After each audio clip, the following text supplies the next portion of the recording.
Hello, everybody. Good morning, good evening, good afternoon, depending on whatever time zone that you happen to be joining us in. Welcome. Glad to have you with us for another episode of DE Hot Seat webcast.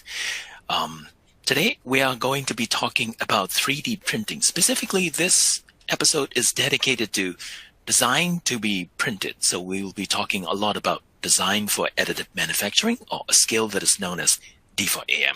This episode is made possible by Vello 3D, Ultimaker, and Xometry. So we'd like to thank all the three sponsors. So to get you the best possible experience, before we start, let me give you some tips, okay?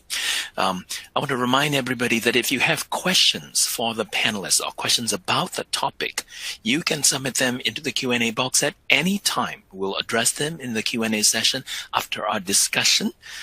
We'll take as many questions as time permits, and for the ones that we cannot get to on the air, so to speak, I'm pretty sure that we can work with the panelists to make sure that you get a written response. You can also download a copy of today's slides for reference, and also check out the resources list for resources related to today's topic on the left side of your slide window. If you are experiencing any technical problems, you can visit the webcast help guide by clicking on the help ? Icon at the bottom of the console. If slides are not advancing, you might want to refresh your browser or try pressing F5 key to do that, because that usually solves a lot of the problems. All right, let's talk about today's topic. A lot of the people are exploring additive manufacturing no longer for prototyping, but for mass production. And that's where the term D4AM, or design for additive manufacturing, is becoming very relevant, and it's gaining ground. It means to design part with topology that are specifically best suited for AM, for 3D printing. Today, with the help of the panelists, we'll explore the best practices in D4AM and the rules for programming, the rules that can be programmed and coded into the hardware, and the rules and the programs that cannot be coded, so you have to know as a designer. So let's start with that. For a start, I'd like to call our first presenter, Greg from Xometry. Greg, welcome. Would you mind giving us your opening speech for 3 minutes, please? Yeah, absolutely. And Kenneth, this is just a fantastic panel, and design for additive manufacturing is something that I've been living and breathing for the past 14 years. Again, my name is Greg Paulson. I am the Director of Application Engineering at Xometry. And Xometry is pretty unique in this area because we're the largest digital manufacturing marketplace out there. And what that really means for people who are designers or engineers or people exploring new technologies is we make sourcing parts easy. And we actually are kind of an Amazon for manufacturing and almost an Uber for manufacturers across different technologies, including 8 additive manufacturing technologies.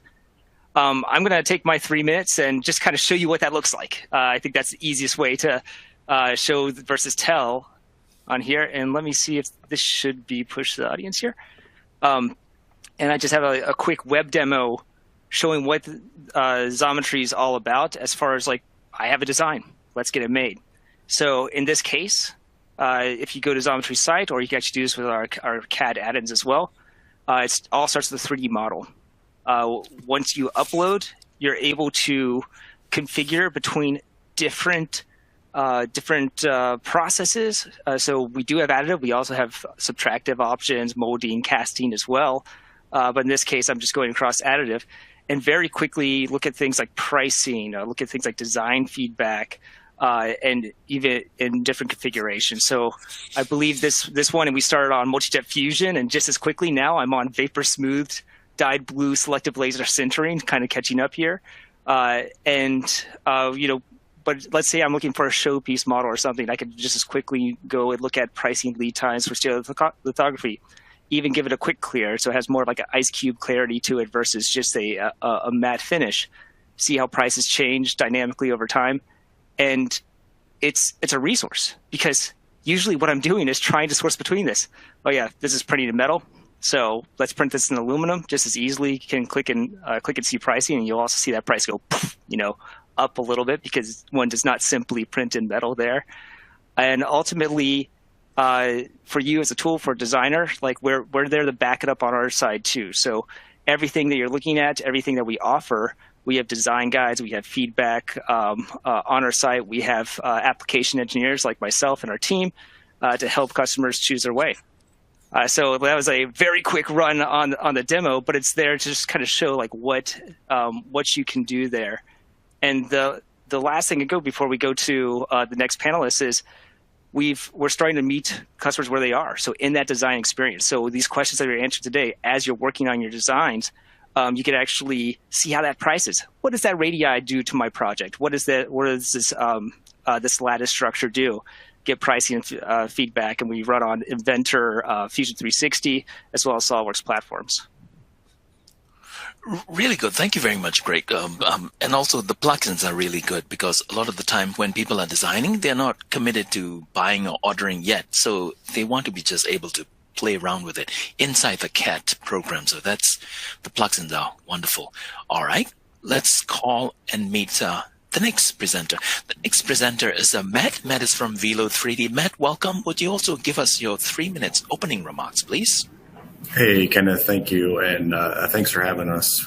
We're at Vello of utmost interest with this topic. It's something we actually work to kind of get rid of. So the topic today, designed to be printed, we actually look at that internally as we want to print what your design is. We don't want you to compromise your design for the printing technology.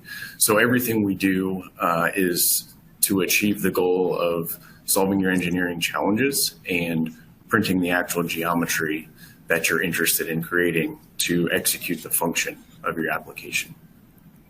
So what we do and where we came from, founded by Benny Bowler back in 2014, was really a mission to democratize additive manufacturing, seeing all of the challenges that existed specifically in metal additive manufacturing and the shortcomings that existed with all the other systems, and coming up with a way to make it easy for users, engineers, designers to use the technology to deliver new high-end, high-value parts that couldn't do things or solve problems that couldn't be addressed with any other types of technology. We went public towards the middle end of last year and have been growing fairly rapidly ever since then. The printers that we offer, and the way to think about our solution, the printer is merely just the tool that delivers the hardware that our solution enables you to create. But we have a family of printers that we refer to as a Sapphire, and a couple different flavors of those, really just changing the fundamental size of which you can build. So a 315 millimeter diameter build plate by 400 millimeters tall is our base version. We have a full 1 meter high version of that. And then just as of last year, shipped our first Sapphire XC. So it is a 8 laser 600 millimeter diameter by 550 millimeter tall build volume. These are all running one kilowatt lasers, which we use the full 1 kilowatt to do our bulk process. And have all kinds of metrology built into these systems to make sure that it is a true production-ready solution.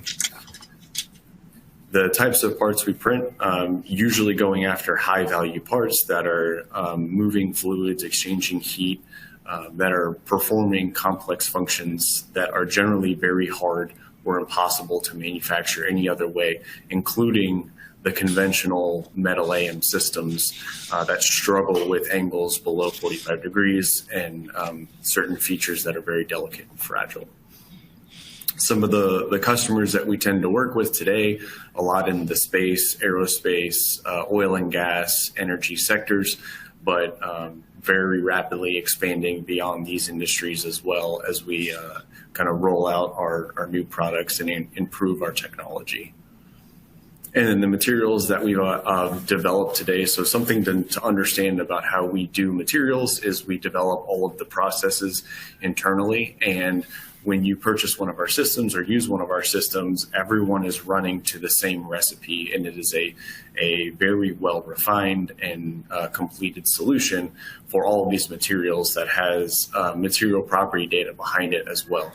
So when you go and use a Vello system, let's say for Inconel, you know that no matter what you're printing on, you're going to get the same product back out, because they're all running on a common parameter set and using the same calibration, same process monitoring to ensure that these systems are indeed producing the same components regardless of location or machine serial number. And that's a quick minute for Vello. Thank you. Thank you. Thank you so much for the rundown, Matt. So let me welcome Dylan. Dylan is our third presenter, and Dylan represents Ultimaker. Dylan, welcome. Your opening speech, please. All right. Thanks. So yeah, as Kenneth said, my name is Dylan George. I'm an application engineering manager for Ultimaker here in the Americas region. And, let's starting off with talking about how we got started, and kind of lets us find how we got to where we are today. We were founded in 2011, Ultimaker, and even by 2012, just a year later, we came out with our first software pack of Ultimaker Cura. That's when Ultimaker Cura was born. 2013, our Ultimaker 2 line was announced, and with great success that we moved from our headquarters in the Netherlands, we opened up a North America headquarters in the US. By 2015, we had 1 million downloads for Ultimaker Cura, which was a huge milestone for the company. And just a short while after, in 2016, brought out our Ultimaker 3 line of printers. This was a really big event because this is the first time we offered dual material printing. So you could choose 2 different colors or 2 different types of materials even. Water-soluble material as an example, and then your build material on top of that. And then most recently, we've had our S line of printers. This is really our position that we moved into the professional user space and offered a professional level desktop 3D printer. And this has been a really successful product for us. It's opened up a lot of different application avenues for us. And been able to offer a very wide variety of materials on top of that. In 2020, we actually hit 2 million slices per week with Ultimaker Cura, which is pretty incredible if you think about how just not too long ago where we came from. And then in 2021, we celebrated our 10-year anniversary, first of many more to come. So we're really excited about that. And then if you take a look at today, where we are today, we're actually, just last week, we have 4.5 million slices last week alone, and we've seen this hit consistent numbers from here on out. From that, we have 500,000 active users. So not only do we have a large number of slices that use our software each and every week, but our user base is strong and growing every day. So we're really excited about that. Ultimaker Cura keeps getting better and better, and we have a lot of really exciting things to come this year. The Digital Factory is one of our newest products and something that will allow users to collaborate all across the globe and work on projects together. But not just software and hardware, Ultimaker offers an entire platform to really work from. The goal is really to make everything easy and accessible for all of our users. So we have Ultimaker Cura as our software line, Digital Factory for our cloud solution, as I said previously, along with our S line of 3D printers. We have our own materials that customers can choose from with pre-configured profiles and NFC chips on every spool to make everything from even just simply loading the material. The printer will auto-recognize that material. But not only that, we also have an entire material marketplace where the largest material manufacturers come together to provide these pre-configured print profiles for our machines. Again, making everything accessible, very easy for the end customer. But on top of that, we also have an academy. So we really believe in sharing knowledge and sharing progress with our community. And so we have an entire academy course set where you can learn all that you need to know about FFF, design for additive manufacturing, and even operating the printers themselves. And then last but certainly not least, we have a dedicated support team for any issues that might arise. We want to make sure to take care of you. And then my closing slide for the opening here is just, I wanted to showcase, kind of a fun slide that really, I think, shows the full gamut of where we exist. We get to work with a lot of really great customers, especially on the applications team. And we service customers anything from Coca-Cola to Tesla. So we really cover the full gamut. And that's Very it for good. me. Thanks, guys. Thank you so much, all three of you, for giving us the overall picture of the topic and why you are interested in this topic. So let's start our discussion here. First, of course, we are talking about design for additive manufacturing, or short D for AM. I'm going to start with you, Dylan. Is it an important thing? Is it something that you need to explain to your customers, or what would happen if somebody doesn't have D for AM and they start working on it? General thoughts first. Yeah, general thoughts. So for DFAM, it is incredibly important, but I don't think that it's a real. It opens up a lot more doors, but it's not required. There's a lot of things that are capable of being manufactured with 3D printing that are already currently produced with traditional manufacturing. As an example, something that is injection molded or something that has been machined with CNC capabilities. If a customer is looking to replace tooling, jigs, or fixtures with something that is traditionally manufactured, then that's, generally speaking, very easy to reproduce with 3D printing. Very good. So I'm going to move on to Matt. Now, Matt, is a lack of D for AM skill or expertise a barrier to entry? Just because you don't have that in your in-house staff member, would it prevent you from designing something that is 3D printable? Yeah, I think from Vello's perspective, in general, in the metal AM industry, DFAM is required, and not having that skill does make it a challenge. But again, our mission is to eventually get to a place where DFAM doesn't exist. So having the ability to print, very low angle surfaces without requiring support structures and create geometries that you desire, things like shrouded impellers, where most systems are putting supports inside the flow paths. Where at the end of the day, that's just material that needs to be removed, and in some cases is physically impossible to remove.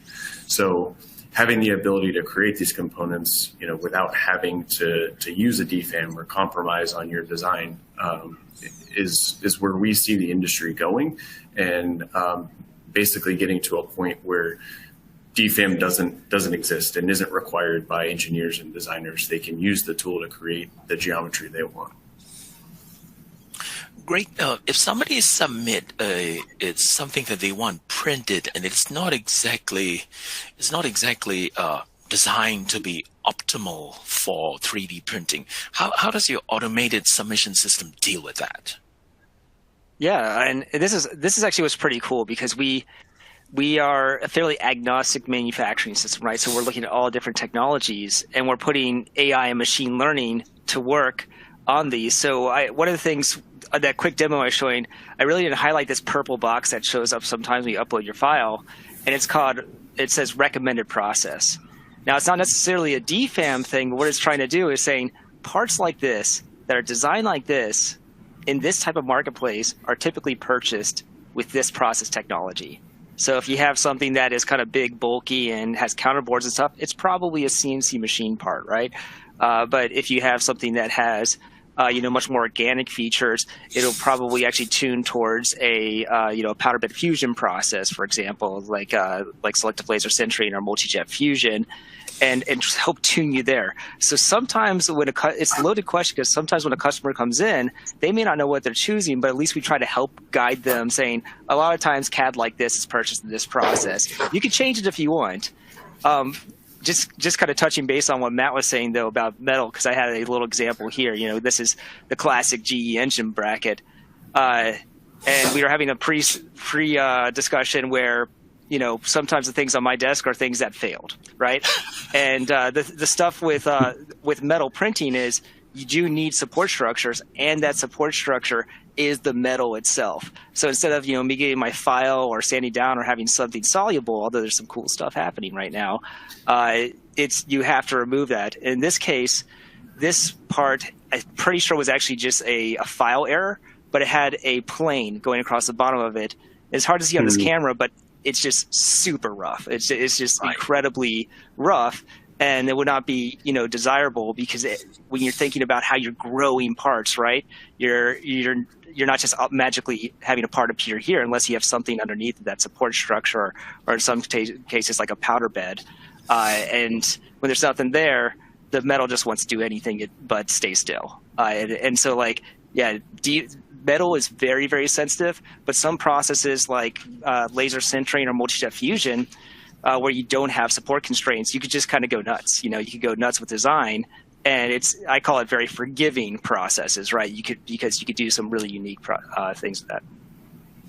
Wonderful, wonderful. It's great to see some of the example objects. Let's move on to actually the second part, which is let's see if we can share some practical tips about D4AM and help people understand this. I'm going to start with you, Dylan. Like you just pointed out, of course, if a part is originally designed for CNC cutting or molding, you can 3D print it if you want to, but if it is a simple geometry, maybe it really doesn't make sense to 3D print. So what are the kind of geometry that is ideally suited for 3D printing, would you say? Well, there's usually an overall theme with, generally speaking, let's say with additive manufacturing, in that there's a big focus on support structure, overhangs, and so as new users to additive manufacturing, I think it would behoove them to understand those capabilities and those limitations in the same way that fundamentally with any sort of CNC or milling operation, you need to clamp down your feedstock in order to remove that material. You need to be able to support the structure that you are printing during that process. But there's examples like this one here that I'll show of a robotic gripper, where in this case the traditional material was chosen as aluminum. Very inexpensive, it's lightweight, it's stiff, it's strong, and it's very easy to machine. But in this particular case, they didn't necessarily need to use aluminum to be able to print the part. So this particular customer very cleverly used a glass-filled nylon to make sure that it's stiff and it's still a relatively strong piece of equipment. But then they used steel-inserted rods or dowels into the wear surface. So they have still that metal-to-metal contact in order to extend the life of the tool, but they're able to print still with polymer structure. So there's certain adaptations that you can make, especially further and further as you become a more advanced user. But there's, your creativity really lends well to these types of things. Whereas with maybe some more advanced manufacturing techniques, there are things like what we have here, which is a heat exchanger, printed in BASF 17.4 on an Ultimaker, debinded and sintered to create a stainless steel component. And this uses a lot of the methodologies that are akin to additive manufacturing, keeping an eye on overhangs, of course. But even with that being said, you can do a lot within those geometric constraints. So some of the things that you no longer have to pay attention to are internal cavities. You can actually create internal cavities, of course, with additive manufacturing, whereas you couldn't with traditional means. And then you don't have the limitations like draw die limitations, as well as sharp internal corners. These are all things that you can account for with additive. Very good. Good point. So, great. These, of course, what Dylan has shown, the type of geometry that actually makes the most sense for 3D printing. What advice do you have for some people who are who traditionally design for the traditional kind of machining or things, so that they might end up accidentally including some features that when it gets to you would have to tell them, you can't really print them? Yeah, absolutely. And it's really interesting because it does depend process to process. But for example, I use a lot of analogies when I talk to my clientele who may be used to a more traditional process like machining. DFM and DFAM for processes like FDM or FFF, particularly if you're running a soluble material where support structure trapping is not as much of a challenge, is almost identical to design for CNC machining. It's like the thin wall area, thin walls, access. Everything is you could go more with FDM. You can, but it also, like, if I'm taking a CNC part and I'm moving it to FDM, because that's a filament-based process, I can go big, I can go chunkier, I can go broader. Like, this is a CNC prototype, in FDM, and I can have these thicker features. However, that's because this thing is essentially planted down on a build plate, so all the stress is kind of being held by the build plate, and it stabilizes as it's heated up and cools in place. Other processes, those thermal constraints become much more of a challenge, and that's where the analogy from traditional to additive from a start, like lattice and topology optimization and generative, that's awesome, but just getting started, it starts to feel a little bit more like injection molding.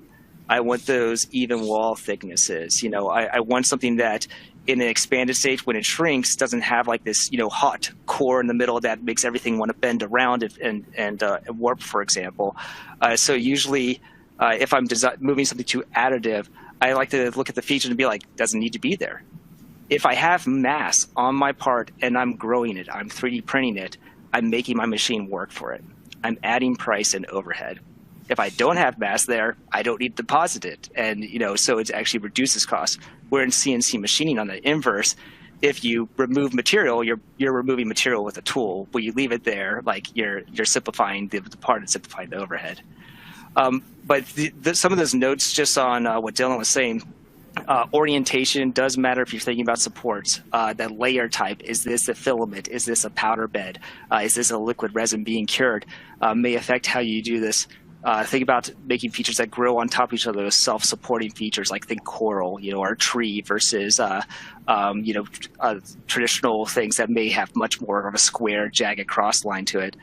And I will also say, as someone who has cleaned and shipped a lot of parts, that cleanability and shippability for prototypes, okay, yeah, we could do that for this one part. Make sure it's cleaned out, get a dental pick in there, and work through. But if you're looking at designing for additive production, you do have to think about, is there a place where there may be a sacrificial material like support or powder that's trapped? Can I put a clearance hole there? You have to be mindful of that, because that gives you that quality assurance, that consistent part time to time again. So if I'm moving from quantity 1, I could take more risks. Or I shouldn't say risk, I could be more relaxed on that. But at quantity 100 or 1,000, I'm probably going to sharpen my pencil a little bit, and we'll give that feedback too when we talk to the customers if we move to production with them. That's a good point, because you don't want to be sending technicians to clean your part every 3 months or so because you design it that way.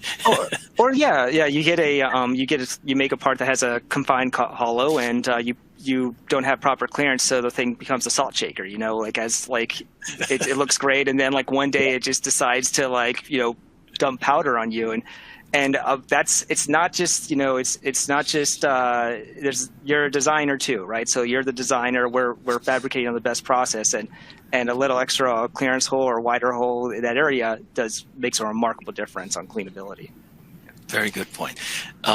So Matt, you earlier talked about wanting to actually make D for AM irrelevant with hardware's intelligence. How do you imagine hardware handling the kind of geometry that we talked about that are, I guess, problematic?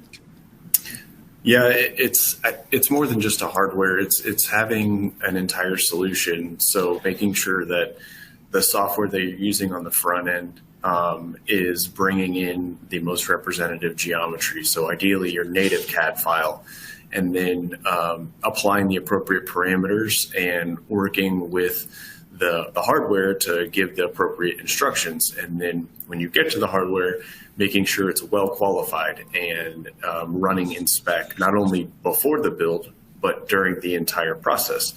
So making sure you have the right monitoring in place and you're collecting the right data.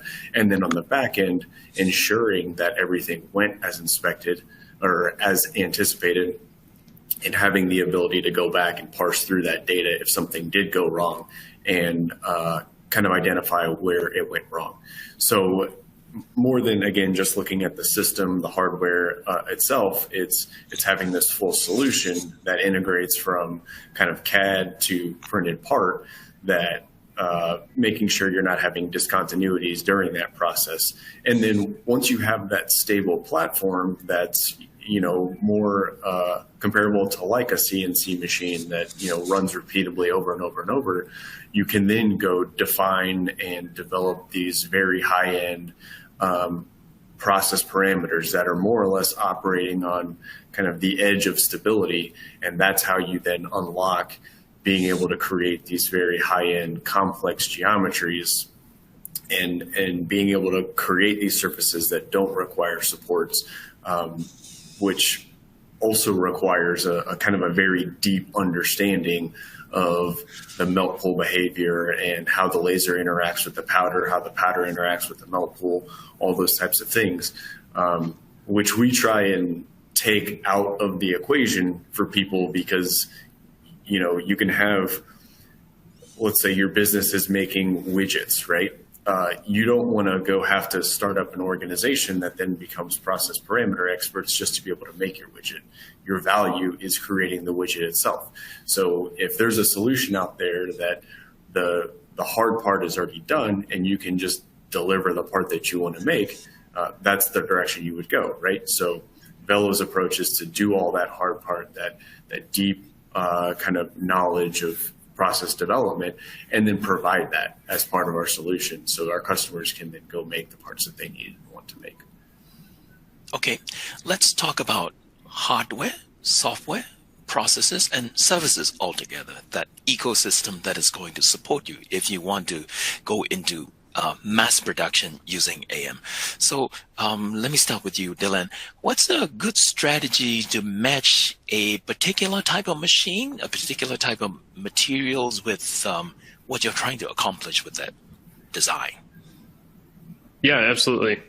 So, I'll use this visual as a use case here. So with matching the end use case, with Ultimaker, for instance, we have hardware, software, materials, but with the end hardware, or excuse me, the end material you choose, let's say that you're going to end up with a nylon print.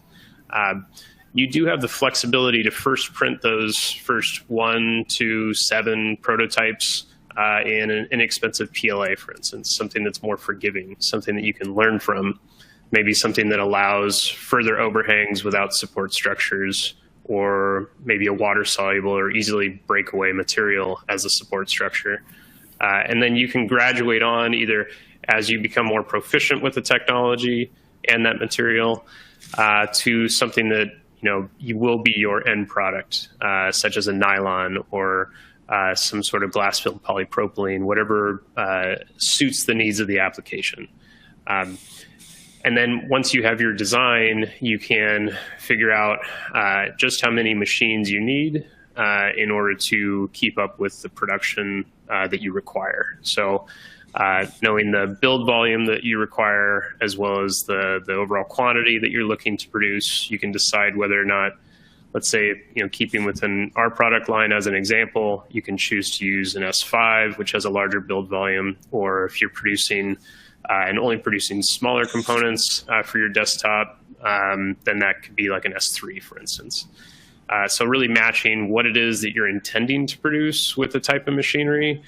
Like Greg spoke about this many times, about actually picking the print technology that matches with what your requirements are. And I think that's a really empowering thing for customers. So being able to preview what that is in your software and then choosing the material, learning from that material, and then maybe picking your final end geometry and end material to produce from is, I think, a lot of power for customers, and something that I always recommend that our customers explore before deciding on their final choice. Very good. I'm going to bring you into the discussion, Greg. For people who already have their own hardware, in-house hardware, and DIV or AM expertise, how does on-demand printing fit into that process? Yeah, absolutely. And Xometry, I mean, we're a digital manufacturing marketplace, and a vast majority of our customers do have manufacturers. A lot of them are other manufacturers, but we give the digital version of if they open up their shop garage and there is 1,000 other shops on the other side, right? When I was in product development, so before Xometry existed, I was working in product development, and actually I was spoiled. I had a selective laser sintering machine, so I wasn't working on I was working on an industrial printer, but that was our in-house, and that was something that we used to iterate rapidly and work through. And I was running it overnight for internal projects. And Ultimaker wasn't around, and all that. So sorry about that. Yeah, but but I'm right. We're running this industrial machine, but at the same time, for this product development firm, I was outsourcing easily 6 figures of work every year to other manufacturing technologies. I needed to do a seal check. Let's do stereolithography. I needed metal parts. Let's do a DMLS or DMLM or SLM or whatever you want to call it today. And we were able to access that through services. Xometry, we've gone a step further because we're a service of services.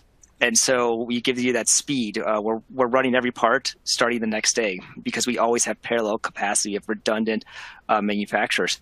When you talk about a world of supply chain resilience, literally the whole coast of the U.S. can shut down and you can still click, drag, upload it from Xometry because we have the rest of the world available too.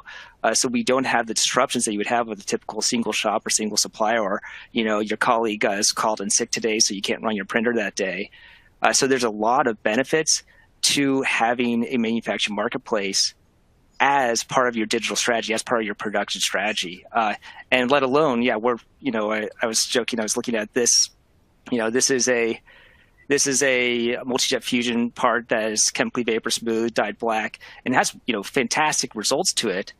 And this purchase price is about $40 or so. So instead of jumping in with several hundreds of thousands of dollars of infrastructure to get the equipment, get the material, get this running up, you could just buy the part being built on the machine, being built by experts in the industry. And so it's really powerful to extend out and utilize manufacturing capacity and the expertise that is there. Very good. Audience, just a reminder, I'm going to have one more question for Matt, and after that, we'll start moving into Q&A, so we'll start addressing your questions. So if you have questions for the panelists, feel free to type them in. Matt, obviously, we have explored the idea that there is a huge difference between prototyping and using AM for mass productions. For AM for mass production, how's it different from prototyping, and what are some of the process elements that people need to pay attention to? Yeah, and I think Greg probably hit on this as well, of the ability to have a little bit more flexibility on a one-off part versus a part that you're going to run tens, hundreds, thousands of. So when you're looking at one-offs versus a production run, you want to make sure that on the higher volume side of things that you've really sharpened your pencil, as he said, and got all of your designs dialed in. But the kind of other piece of it is, so your design's dialed in, how are you going to then scale that up? And I think part of the struggle with the general additive industry today is that a lot of the machines run differently, operate differently, and everyone has kind of their own flavor of parameter sets. A lot of people view that as their intellectual property. So, let's say you needed to go from 10 units to 1,000 units, and, that requires a couple extra machines. And, that's especially in the metals world, a very large capital expenditure. So you would want to look through for other contract manufacturers, service providers who have that capacity and utilize that.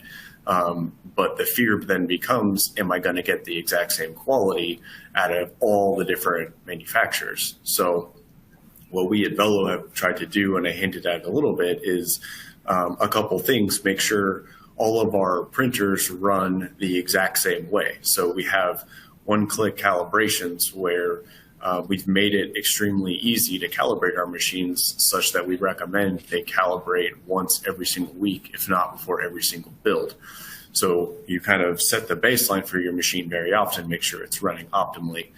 We then have that in-process monitoring to make sure that during the process, everything is within spec. And if something does go wrong, it alerts you and tells you exactly what has gone out of spec. We also have have taken all the parameter development in-house, and then everyone is running the same parameters. So now that you have this combination of hardware are running well within spec because you've done calibrations, you're monitoring during the process, you're all running the same process parameters, you can expect to get the same parts out.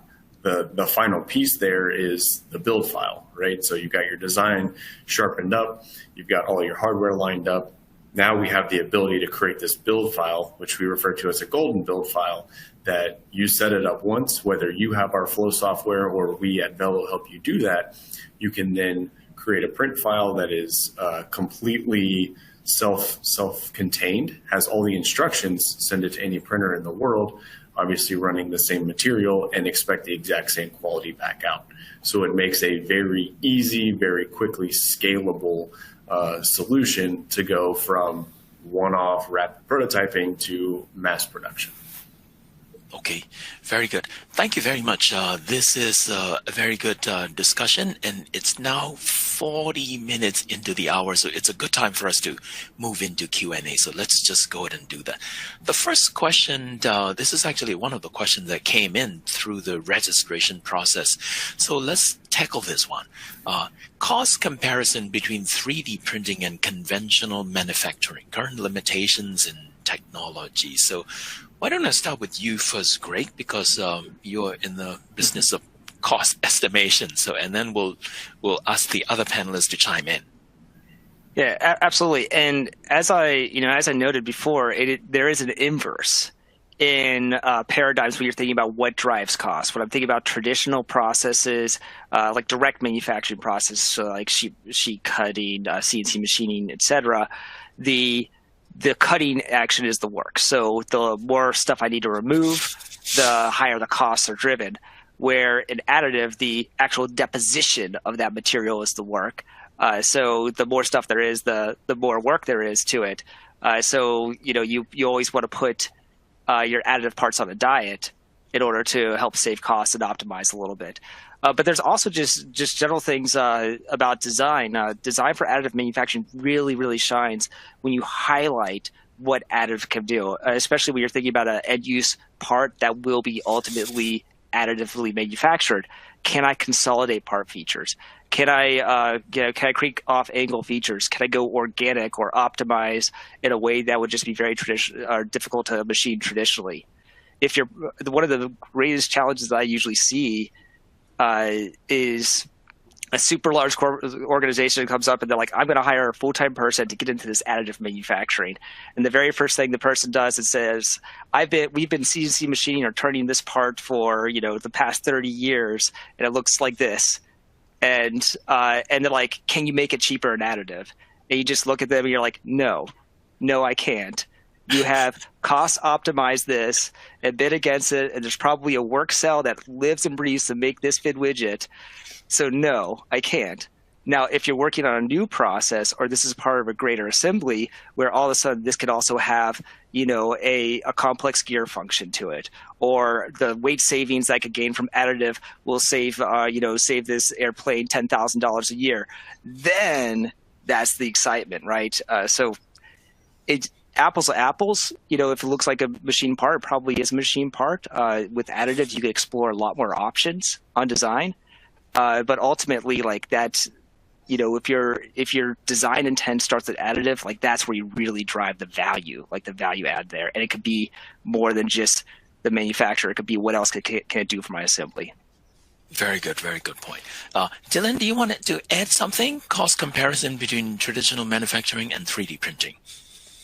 Yeah, I think Greg highlighted a lot of really great points. But when you look at, a part that you have in your hand, like the one that Greg just showed, a lot of times things look that way because that's the way they've been manufactured for a very long time. And it's difficult for us as human beings to look past that traditional form and really look to what are the design requirements? What are the requirements of this application? And that is really where you can pull a lot of the value. So you can choose what material you need to use. You can choose, of course, the geometry that really needs to be there. But the overall form does not always need to stay the same. In fact, you can find a lot of optimizations, a lot of cost and time savings just from changing that form a bit to match the new additive process that you're trying to adopt. So I just want to highlight that there's, as we see more and more of this in industry, we will see more and more organic structures or structures that we're not traditionally used to seeing because we're becoming more and more proficient in matching the requirements of the applications we're trying to make with these more advanced pieces of technology. What are your thoughts, Matt? Do you really need that kind of alien geometry to make the best use of AM, or what are your thoughts?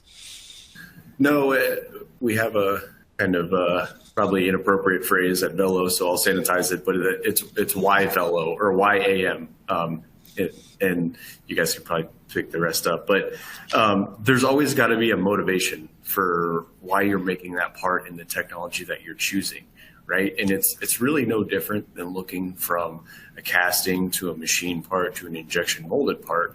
They each fit their own unique purpose, and they do different things. So with additive, just like Greg mentioned, you're not going to replace a simple machine turned part with additive and make it cheaper. But if there's a reason, maybe it's a supply chain reason or a quality reason or a functional reason that you're doing something else to add value to these components, that's where it starts to get interesting in looking at additive and really using the advantages of the technology, not just trying to get costs out of an existing part. All right. Greg, I think this question is a volume question. You might want to address that. How do annual volume affect design and printing process and material use? So 10,000 unit versus 100,000 units. Yeah, absolutely. And I've looked into cost break-evens with additive, particularly talking polymer additive manufactured parts. So I'm making, some sort of plastic process, whether it's a production photopolymer like carbon digital light synthesis or like multi-jet fusion or SLS, the thermoplastics, versus what if I just mold it? And I put the assumption in that, yes, there are design differences needed, but let's just say they're optimized for that. You will be battling traditional processes at that point. So when you are at a 10,000 or 100,000 life cycle, and especially if your design can be modified in a way for a tooled process, it is really difficult to battle that like an injection mold tool. And that's because some of those things like the greenness, we only use the materials you need when I'm additive. Well, at that point, the tool amortization is so much on those volumes, and the injection for injection molding is exactly what you need. All of a sudden, you're getting one-to-one comparisons between molding and additive. Here's what I can do though. So let's say I'm working at that 10,000 SKU, and my rev changes. So something else changes and my part fits too, and the rev changes. In traditional tooling, I have to change my tool. Like I have to remill or remake or replace my tool because you can't just tweak. For a additive manufacturing platform, you just put in a new file and you start printing more. And so when I look at additive production, it is not the 10,000, it is not the 100,000. That's not really how you think about it. You think in a kind of a modified just in time. So if you're looking at my a project that's additive production, ultimately, you may be making 10,000 or 100,000 of this, but you're usually optimizing the batch size based on the demand of your product. the lead time that it'll take to produce those. And a lot of times we're running several machines in parallel to produce in parallel for you. And you're going to get smaller batches more frequently versus just one giant load of parts at a time. And that gives you some benefits from inventory space. It gives you some benefits from, like I said, that design resilience. So if my rev changes, like I'm not screwed. I'm not eating a large cost there. But just the mentality changes. I think to Dylan's point too, like that's something you have to do. You have to have this paradigm shift about what additive is, because all I've learned in school, I've gone to is about traditional manufacturing, smooth surfaces, because everything's derivative of machine surfaces, all that stuff. So you have to start loving the layers. You have to start thinking about additive in a very different perspective. Yeah. Very good. Good point. Good. I'm learning to love those membranes and letter structures, definitely. Dylan, I think this is a question for you. Some have heard about integrating soluble plastics into design to create structures which could not otherwise be printed. After completing printing and setting, the product is drenched in solvent, for example, water, to remove the no longer necessary structure. Can you elaborate on this technology? So, pros and cons, could you comment on that? Yeah, absolutely. So, I mean, the biggest con, we'll start with that, of using a secondary support material is simply the time used for tool changing. So if you need to move from one nozzle to another, you incur a longer production time to make that part. But you usually save that time on not having to perform any post-process or manual post-process. The benefits are, as an example, here's one where we have on the left, a traditionally manufactured CNC manifold. And with this manifold, you have single inlet and 4 outlets, all varying sizes. This particular engineer wanted to actually use advanced CAD tools to do a flow simulation and optimize for pressure drop across those 4 exhaust ports here. And so if you'd imagine this as an internal structure, you'd need to support these overhangs with, let's say, FFF printing. So this particular solution, you can dip in water, and the PVA soluble support material will simply dissolve away, and you're left with the structure itself. So there's huge benefits that really unlock geometric limitations that we'd have with traditional means. All right, very good. Matt, do you want to add something to it? For example, in the powder bed kind of situation, what are the pros and cons and the advantages as opposed to the method, the water soluble method that Dylan has just talked about? Yeah, it's interesting because it obviously the range of materials is much more limited in metals, but there's a couple different ways to look at it. One is using the advanced parameter sets to entirely avoid support structures, but also there's some interesting work that goes on out there of using post-processing, particularly like chemical etching and things like that. And if you have the right control over your support structures and your designs, you can get clever enough to use like a chemical etching process to dissolve away the connection points and effectively have the supports fall off, assuming you needed the supports in the first place. So I think it's just a slightly different way of looking at how metal behaves, how to support it, and how to kind of best utilize those different techniques to either not have to use supports or get them back out. All right. We've got about 6 minutes to go, so let me see if we can take one more question. Maybe 2 if we can squeeze in, but let's take one more question. Can you elaborate on the usefulness of AM in supply chain disruption? Sadly, we are now looking at a regional conflict in Europe, so this question becomes much more relevant, perhaps, starting today. Greg, do you want to start us off? Do you have any comment on that? Yeah, absolutely. And we saw this also with COVID-19, especially really like March, April, May, June, at least in the United States, where we hit hard with large supply chain disruptions, reliability in non-dispersed geographic locations, and all of a sudden you're shut down. And that's Additive really did pick up then. And it was a really exciting time to have access, and even people with home machines were actually able to work and help on PPE effort. One of the big challenges, though, and I think hopefully our wake-up call for this, is the bare minimum requirement for additive manufacturing is a 3D CAD model, period. Like the bare minimum requirement. And one of the largest challenges with disruptions is usually not can we make it, but is it modeled? Do you have access to that technical data package? Because absolutely, we do have redundancy, we do have supply chains, but there is this is something we've seen in the past, and unfortunately, I think we're going to see it in the near future until we create a digital inventory, because it's just as important as a physical inventory of goods. So you can adapt very quickly and utilize processes like additive for stopgap or final reliable solutions. All right, very good. Dylan, how about you? What are your thoughts on that? Disruptions and how AM might fit into the supply chain to deal with these disruptions?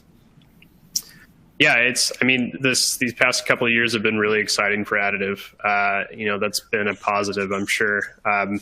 It's flexible in nature in that you can produce parts on demand. A nice part about having a professional desktop solution has been that even when businesses have had to maybe close doors temporarily for outbreaks and things, the engineering staff can still be sent home with these printers and produce parts and innovate and update designs as they need, and print and iterate and make that tooling for when they get to go back into the production facility. Not only that, but as far as digital inventory, I couldn't agree more. That's something that is going to be huge coming up here in the next few years as far as developing those digital inventory pieces, having those parts made at a manufacturer in Wisconsin that needs to share that design and ultimately that physical part in Oregon and all across the globe. We're seeing companies collect these digital assets and make them available to be printed anywhere in the world at any of their facilities. So I think from that standpoint, whether they need to share it globally or simply the production facility is in a very remote location, like a lot of our customers are, it makes it difficult in these times to be able to order that material or those goods and bring them to their facility.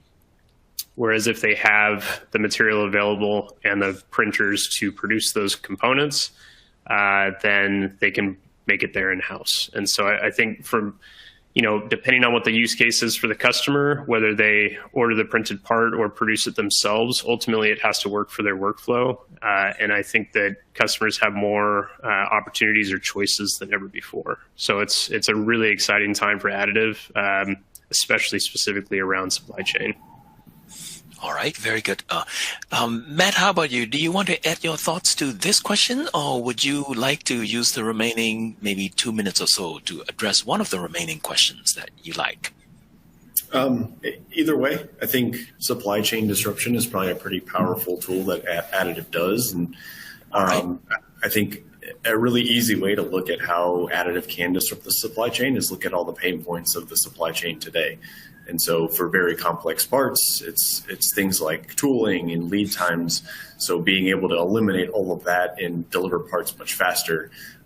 Complex assemblies and things like that, where, imagine you start with a forging and you do a rough machining operation and then an inspection and then maybe a heat treat process and then a final machine operation and then a coating, and then you assemble that. And then imagine taking, that process and multiplying it by a bunch of parts that are all coming together.